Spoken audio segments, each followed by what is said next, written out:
Welcome back, everybody. I'm Dan Salem with Phil and Bud. This is your three-man booth. We're going to talk the NFL. Probably not any time for other sports because there's too much going on. What's up, guys? We took 1 week off and we got a ton of topics. So it's good. Yeah, it's good. There's last week there really was nothing to talk about. We were going to try and make something out of nothing, but we got a lot going on here because the league year starts next week. So the franchise tag season is here, and players getting cut, and draft stocks going up and down. The combine, we got a lot going on. I'm sure you're real happy about the Giants moves today, huh, Phil? It's interesting. So I was just reading before we started here that the Ravens just cut Eric Weddle too. It's like all these safeties are on the market. It's Eric Weddle. Actually, I just saw a list. Where is it? It was like Eric Weddle, Tyrann Mathieu, Taha Clinton Dix. No, not cut. He's a free agent. Well, they weren't tagged, but all the defensive linemen were tagged, which is right. Of course, the one. I mean, that's where all the money is, right? Right. It makes up an interesting conversation, and I talked to you guys earlier about the franchise tag is just obviously we know the players hate it.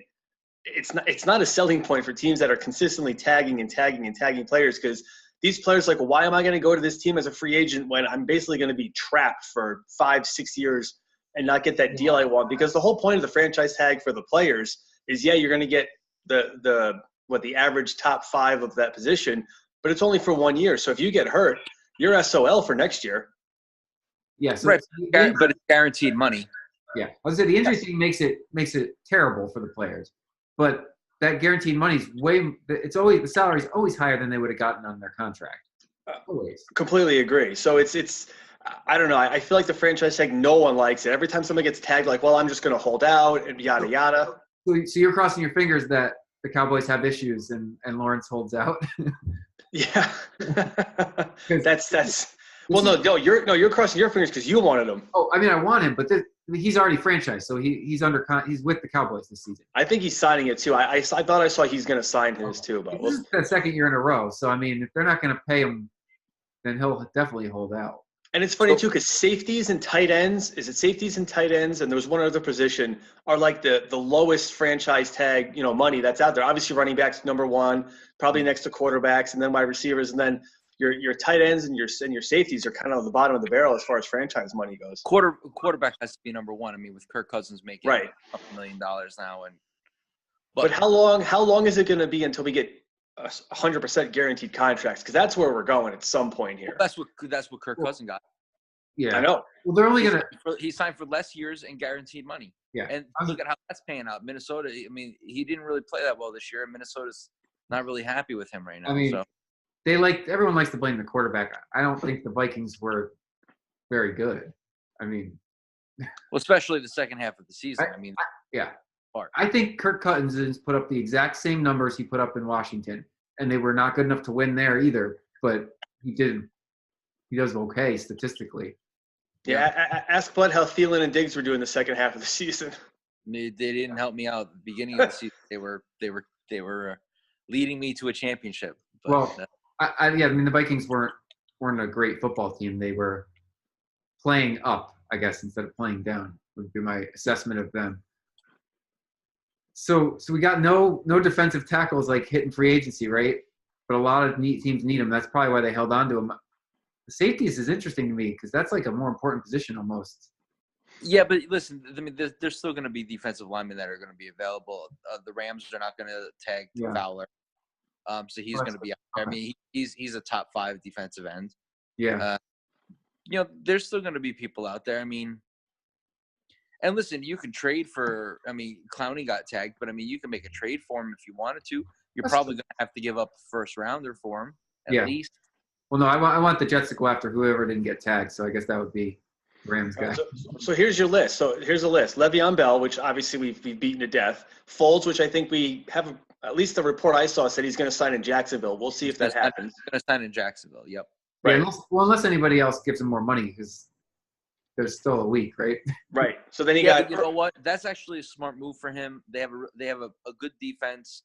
Last year they just fell apart. I think that they were not the same team without Fournette on the field, and so if he's back and can stay healthy, that'll be real good for him. Right.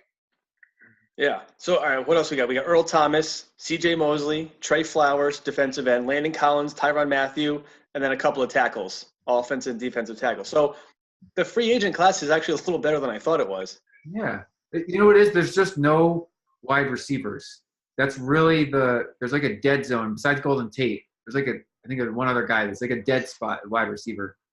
Yeah, that never, I mean, you're right. Speaking of wide receivers, I know the three of us, we were talking earlier about Antonio Brown. Yeah. So I just want to voice my opinion on him, and then we can debate back and forth. Okay. So this guy is running his mouth like crazy now. Mm-hmm. Basically bad-mouthing everybody on the Steelers, Tomlin, Roethlisberger, everybody.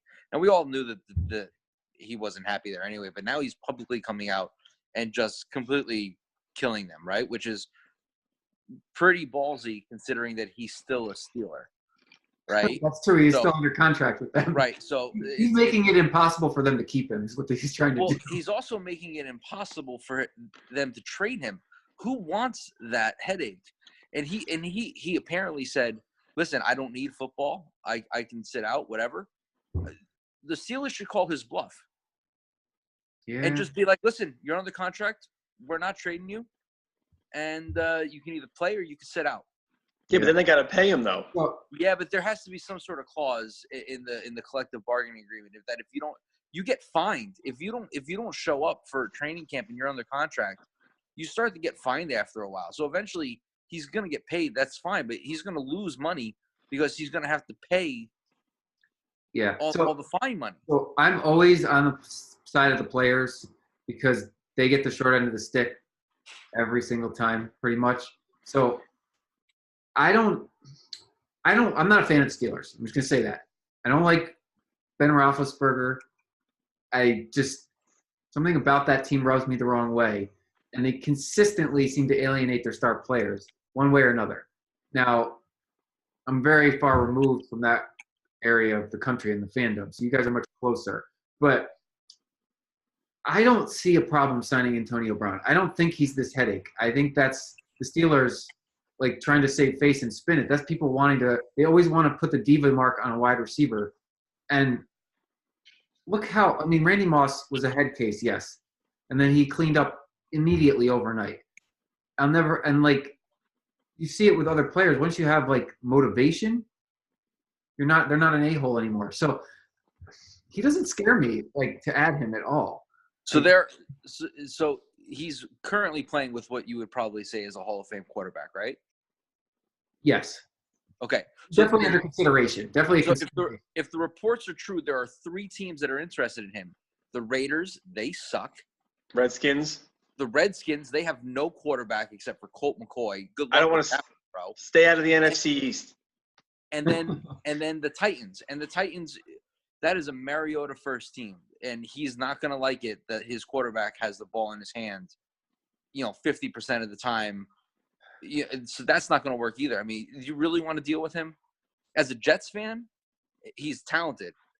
I don't want to deal with the headache. I'd rather take Le'Veon Bell. So why is he? I'd rather take Le'Veon Bell and draft that wide receiver that killed the combine. Yeah, I'm not saying that they're not better options than him, especially since he's towards the end of his career and he comes with perceived baggage. But his issue with the Steelers was that he was their number 1 player, and then they treated him like the second number 2 in favor of their younger guy who they're paying less money. And I really think that when they gave Bell the shaft, it turned Brown off because he's like, well, I'm a superstar too, and they're going to treat me the same way. I mean, I don't see why. That's just how business goes. I mean, if you can get somebody that's just as good for cheaper, I mean, that's what you do. Well, absolutely, but it's also in his prerogative to put himself first because it's his short career, and the Steelers live forever. So Derek Carr with Antonio Brown, that's his dream. He's never had a wide receiver worth he had Amari Cooper a couple seasons ago, and that was a great 1-2. Well, if you read the reports, the Raiders are trying to trade up to number 1 to get Kyler Murray, so Derek Carr might not have a say in this. Well, his career is not over. It might be over in Oakland, but I could see him being successful elsewhere.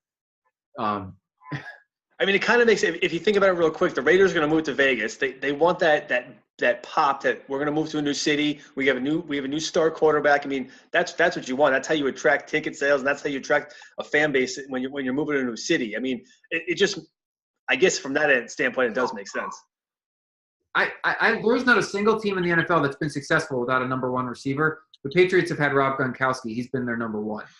Like the Steelers, I would pick them to finish last in the division next season easily. But like now the Bengals, I don't know, the Bengals are awful. But Ben Roethlisberger has been lucky to be playing with number one receivers also.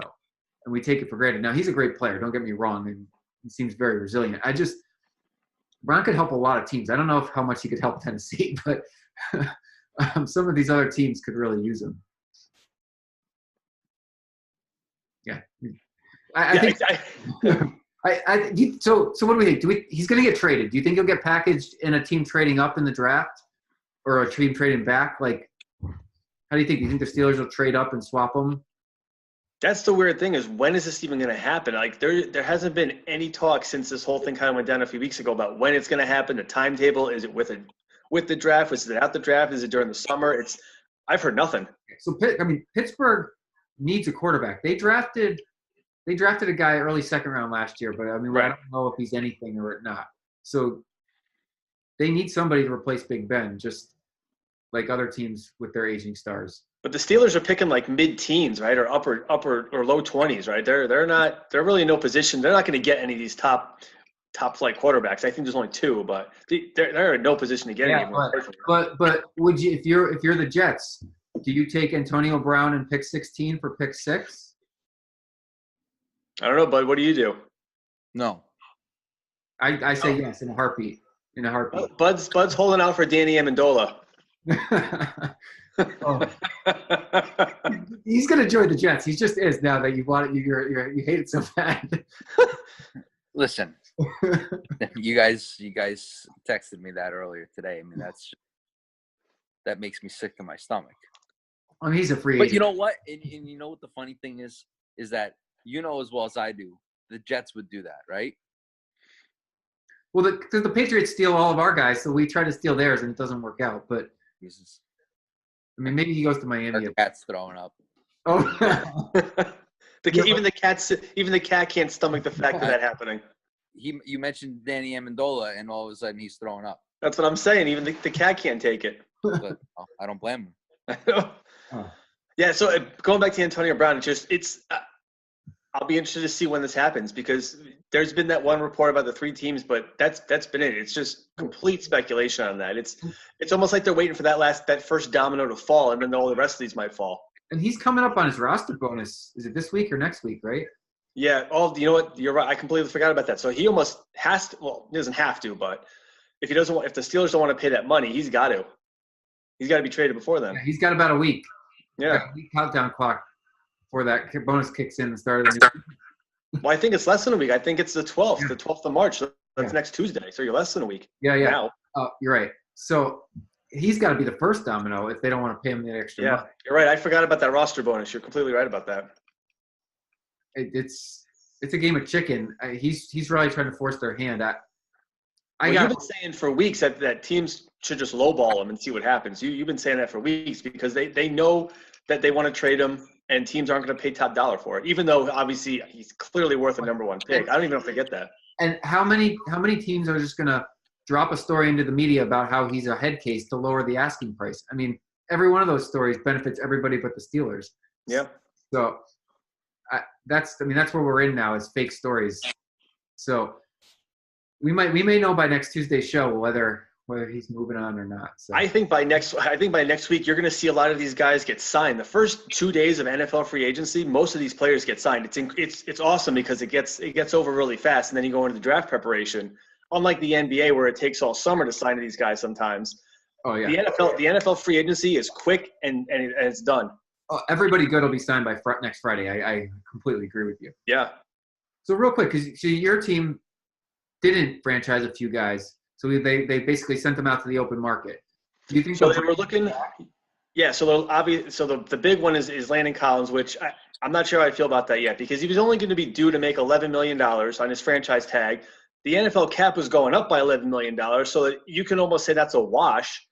I don't know the reasoning behind this yet. I guess Gettleman said if we're going to franchise tag a guy and he's going to threaten not to show up, then we don't want that kind of culture around here.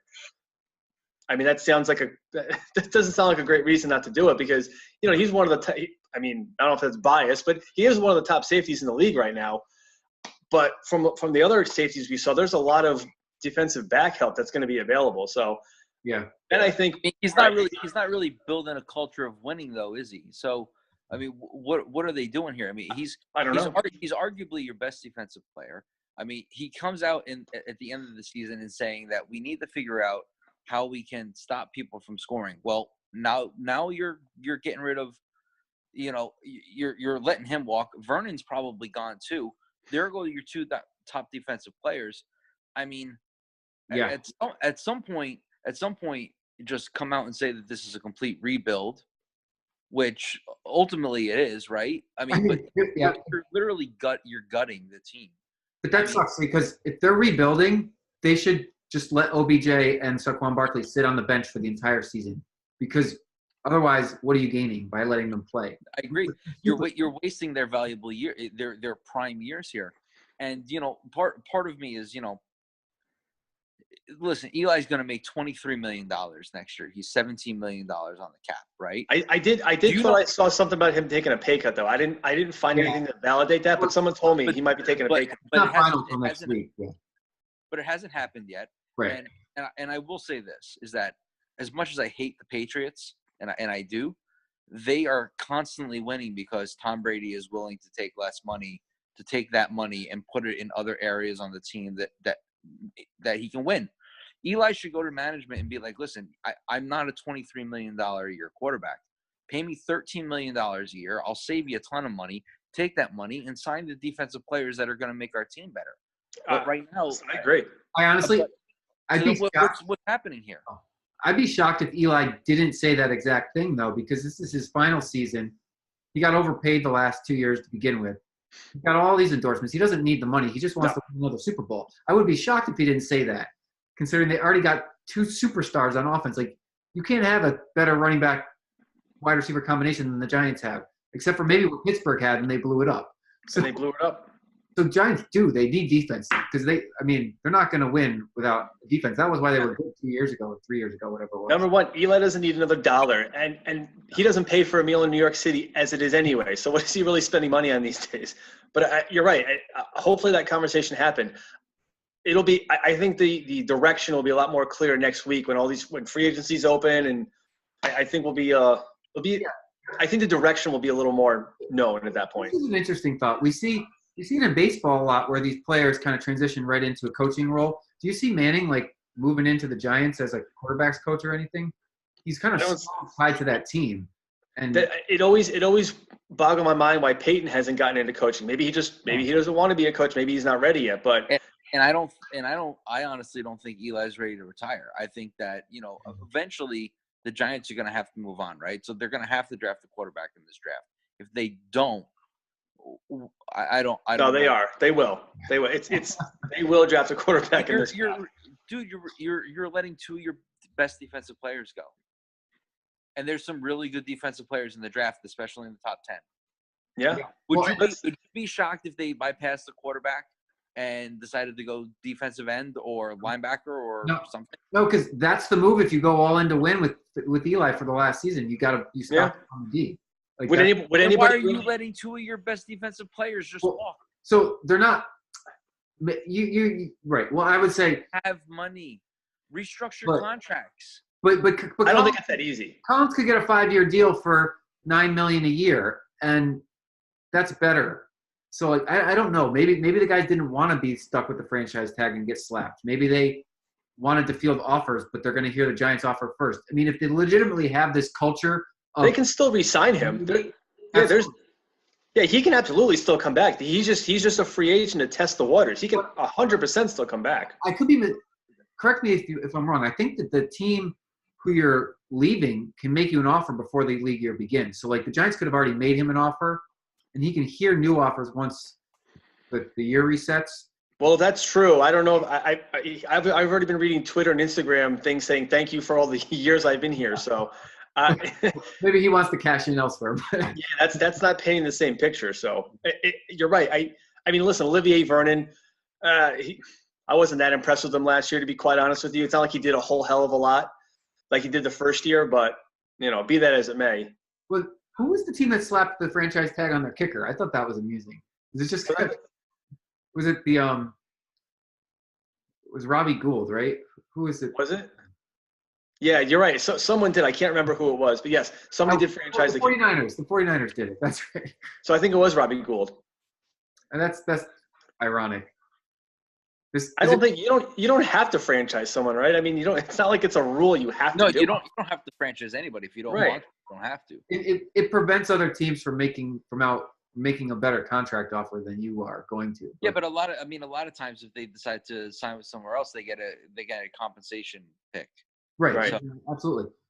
And then that's where New England cleans up with their compensatory picks every year. I don't know how they keep getting so many. Well, that's the other thing. So the Giants drafted a safety in that supplemental draft that happened after the NFL draft that got hurt, never played a snap, and this kid was supposed to be like really, really good. And they lost a pick because of it, right? Yeah, well, I mean, they still have him. He was, I mean, they still have him under. They do. Okay. Yeah, they're. It's not like he's not on the team, but he just didn't get to play last year. But I guess this guy was supposed to be really, really good, and everyone's wondering why he didn't get drafted in the actual draft. But we'll see. Maybe he was injury prone. Well, that's. So let's circle it back because your Giants are looking at a quarterback. Are you up on Kyler Murray or down? Because he didn't participate at the combine. He's going to throw at his pro day, but everyone measured his intangibles and it's just been tearing him apart. That's not a good sign because last year I felt like they were building up all the top 5 quarterbacks, and all of them actually saw the field year one, and nobody looked terrible. Some of them probably were too raw to play, but none of them looked terrible. And you didn't hear bad stuff about them. I'm always worried about the bad stuff here because, I just never forget they ripped Jameis Winston apart, and he is not a good quarterback. So yeah, he's also not a good dude either. Yes, absolutely. I mean, if you believe some of the reports we're seeing, we just talked about the Raiders, moving up in the draft, whether or not that's true. But apparently, according to this, the Cardinals are shopping Rosen, so there's a good chance that they still might pick Kyler Murray in the draft number 1 overall. That's interesting. That guy got a raw deal. I mean, he had no pass protection and nobody to throw the ball to. And a first-year coach that basically lame ducked and they dumped him for a year. So, listen, he's a 5'10" quarterback, and he weighs 200 pounds. I mean, in my eyes, that's running back numbers. Listen. Everyone's looking for the next Russell Wilson. Russell Wilson is Russell Wilson. Yeah, yes. You're not finding players like that. I mean, Baker Mayfield went number 1 overall. He's 6'1", right? Every other quarterback that went in the first round last year is 6'3" or taller. Okay, you need. I mean, there are offensive linemen that are 6'7". How is he going to see over the offensive line at 5'10"? That's how tall I am. You better be fast. I know. Listen. He's not playing for Oklahoma. Playing Texas Tech. No. Right? He's going to go against the defensive linemen from the Cowboys that are huge human beings. So I seriously, yeah. Well, Kingsbury's from college, so I see why he might be very much appealed to this type of player, right? John Gruden, I don't know. I think he lucked in. He had a very good team that won 1 Super Bowl in the past, but with Brad Johnson, by the way. Yeah. Right, with a 40-year-old quarterback and a really good defense. I mean, the Raiders have none of those things. No. And I'm just thinking, he's been – I don't know if has he been above 50% evaluating quarterbacks when he ran that, ESPN show where he sat down and talked to them and then said whether he liked him or not? Well, according to him, he loved everybody, so that's tough to – Listen, he said – John Gruden said that Christian Hackenberg would be a first-round pick. He was just benched. So I seriously question John. Did you see his stat line, by the way? Not to cut you off. He went 10 for 28 for 88 yards and 2 interceptions. Yeah. John Gruden thought he was a first-round pick. Okay, dang. Keep going. I'll just say, I don't have any faith in John Gruden's ability to select players. So if he's willing to get rid of Derek Carr, that makes me think Derek Carr is going to be amazing on another team. If he's going to draft Kyler Murray instead of one of these slam dunk defenders, I have no idea what he's doing with that football team. The year the Raiders were really good, which was 3 years ago, when if Derek Carr doesn't get hurt, they may go to the Super Bowl. Yeah. He had a great offensive line, a decent defense, and offensive weapons. He didn't have any of those the last 2 years. So no, because they signed they sold them all off. Right, because they paid him all that money and they couldn't afford anybody else. That's the Raiders' fault. That's not his fault. I still think Derek Carr's a really good quarterback. He just doesn't have any weapons. Well, they've just been terrible at drafting in that time span also. That too. But they have a new GM now, and that's John Gruden's boy. And ultimately, John Gruden's calling the shots. We all know that. So I'm going to talk to Patriots for a second because I know you hate them, but also because they do it right, and these teams like the Raiders are doing it wrong. They seem to draft players that they can turn into really good players in their team system. Now, granted, Belichick's had that system in place for 15 years, so it's kind of easy to know exactly what he needs to do to succeed there, right? But they don't overpay for anybody. They bring in guys or draft guys that always seem to do better on the Patriots than they did elsewhere. I can't think we can see that about any other team, but I gotta imagine some teams are trying to emulate it. But I couldn't tell you who. No, nobody can, and honestly, and he has such a short leash for people. If you don't buy into his system right away, you're gone. He doesn't care how much money you make, what your name is. I mean, think about all the players that he's cut or traded away that everyone thought, what is he doing? And it makes sense. He figures out how to do it, which is why he's a great coach. But other teams, I mean, they just can't figure it out. So yeah. It's not anything special what he's doing, but he always seems to make good decisions, or he makes enough good decisions to outweigh the bad ones. You don't even remember the bad ones. Mm-hmm. Well, he almost has to because they're always drafting 28, 29, 30 in the draft. So you have to do your due diligence and make sure you make the right picks because it's so easy to make the wrong one. Well, maybe he's just because he spent money in the second and third and fourth rounds, and that's kind of. But think about that, Phil. You make a good point. I mean, they're picking. I mean, the last what 15 years or so, they're picking 30, 31, 32. And they continue to win 12, 13, 14 games a year, and they continue to go to Super Bowls, and they continue to win. Well, they also lucked into oh my God, the name is skipping it. Well, who's the running back right there? Oh, Sony Michel. Sony Michel. So they kind of lucked into him because nobody wanted to touch him because of his injury history. Lucked into Deion Lewis was just as good the season before. Yeah, but look what happened when he went to Tennessee. You never heard of him again. Well, but that's pretty consistent. The Patriots have had a new star running back every year, every 2 years. The player leaves, and you never hear from him again. So, and that's another position that he doesn't care. I mean, he'll cycle through. I mean, there's one person, and it's Tom Brady, and that's the consistent, right? Yeah. And the offensive line. Edelman will eventually run its course. He'll probably be there another year or two, and then they'll move on. They'll find somebody else. I mean, I've said this to you guys before. Edelman is just the now Wes Welker. He buys into a system. You put him on any other team, he's not going to be as good, guaranteed. Wes Welker had Peyton Manning throwing to him afterwards, and he was a shell of himself. He wasn't even close to being as good. No. Well, I think the Patriots. I don't know if they spend on the offensive line, but if that's their focus, you have a great offensive line. Almost every running back will be successful behind a great offensive line. But they got rid of Nate Solder. And obviously they knew what was going on there, and the Giants paid through the wazoo for him, and he was terrible last year. Yeah. Well, and I think that's why Lewis struggled in Tennessee. They had no offensive line. They couldn't protect Mariota. Oh, that was hard to watch. I mean, man. Nobody can run behind a bad offensive line. Everybody can run behind a good one. They're not flashy names, but that would be where I'd want the Jets to spend their money on anybody for the offensive line. I mean, we've been saying this for a few weeks now. All the teams that are winning Super Bowls take the Patriots out of the equation. It's you have the quarterback on the rookie deal, and you pay for your offensive defensive line. Anytime you're overpaying for skill positions, None of these teams are winning Super Bowls, and that's the way it is. So I'm not surprised that when these players' contracts are coming up or they're ready to be franchise tag, all these teams are like, all right, we're going to do the method that works. We're going to get younger talent who is just as good. We pay them a lot less, and we build our offense and defensive lines. That's to me, that's how you build a team now. Yeah, you got about a 3-year window. Like yes, 100%. You're 3 through 5 is like when there's. If you're lucky, you're right.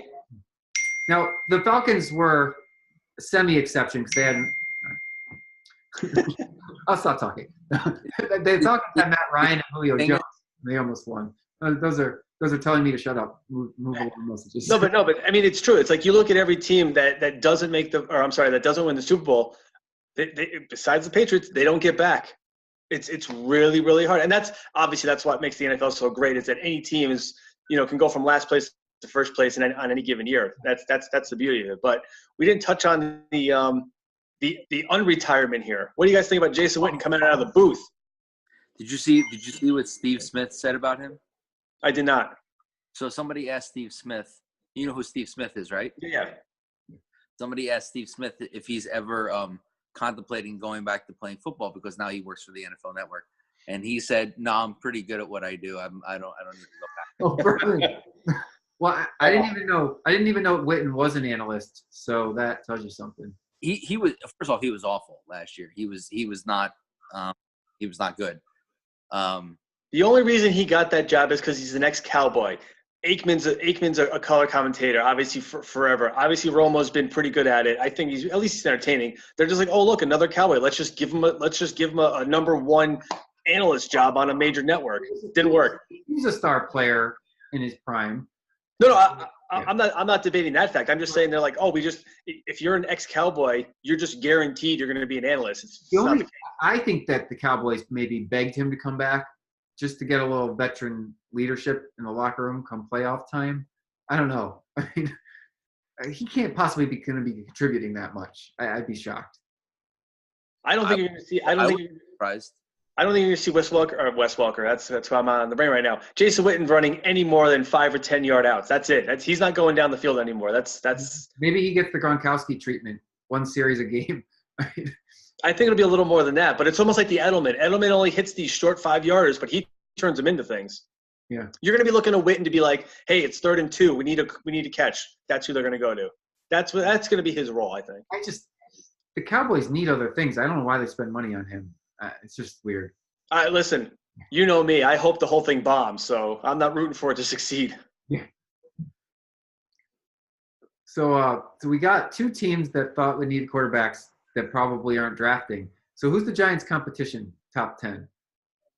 We got a couple minutes left. Probably. I forget who's after Jacksonville because Jacksonville picks 7. I thought the Dolphins were in the top 10, but they're not. They'd have to trade up. Yeah, they have to trade up. So it was Jacksonville because that was the fear. Maybe Jacksonville just hops the Giants to number 4, number 5. Maybe they trade with the Jets. But I've been reading a couple articles about how the Jets and the Giants should trade with each other, and it would make perfect sense. They've only traded. Yeah, they traded with each other one time, and the trade fell through because the player didn't make his physical or something. So I guess technically they haven't made a successful trade yet. Nobody wants to walk down the hall. Apparently not. It makes complete sense for the Jets. I think it makes sense for both teams. You take the 6th pick, you take their next year's number 1, and then a number 3, and you jump up, and then you can take Hawkins at 3 or Haskins, whatever his name is. I wonder what the difference is in money if it's a top 3 versus a top 6 pick. There must be some unless they all make the same. Do they all make the same? Oh no! How much they have to get paid? Yeah, I think top 10 is kind of okay. Bracket. There's a rookie wage scale, so I think it's all the same no matter where you. I think you're right. Top 10. So unless they get the idea that someone really is going to hop them, then they really don't have to trade because the first 5 picks are going to be defense anyway. Unless you want to throw in Kyler Murray, who's going to go possibly number 1. Yeah, that's. I haven't seen anything about any of the teams saying we want to jump New York to get Dwayne Haskins. So we might jump them to get Kyler Murray. So the way I read those headlines are the teams that own those top picks, like the Cardinals, saying they want to take them, is trying to force a team's hand to trade for their pick. You could be right. That's again. This is the fun part. This is the game of it. I love draft season. I didn't watch a lot of Josh Rosen last season, but what I saw didn't tell me they should give up on him. What I saw told me they should protect him and let him actually like have a full off season. And well, you still have David Johnson there. Larry Fitzgerald's coming back for another year, so you still have guys around him. Yeah, I mean, maybe I don't know what. What if they draft Kyler Murray? It's the same thing all over again because you didn't do anything to address the problem. Then it's not. Then it doesn't matter who plays quarterback. No. Well, so I had the quarterback note as our topic of choice. So we'll keep coming back to it because everyone loves quarterbacks. But the Redskins need a quarterback. Like there's a lot of teams that could trade for a Rosen because they don't have a proven starter. Miami doesn't have one. I guess Bengals they got another year or two left at Dalton. There's a lot of teams that would be. I would be surprised if the Bengals did something quarterback-wise. Yeah, but I feel like once you get away from the top 6, 7, 8, 10, like these teams have to give up a lot if they want to move up to the first, second, third pick. And you have to give up. I mean, a King's ransom move that. I mean, it worked. Listen, it worked for the Chiefs. Obviously, they knew what they were doing, but that doesn't always, it doesn't always work out that way.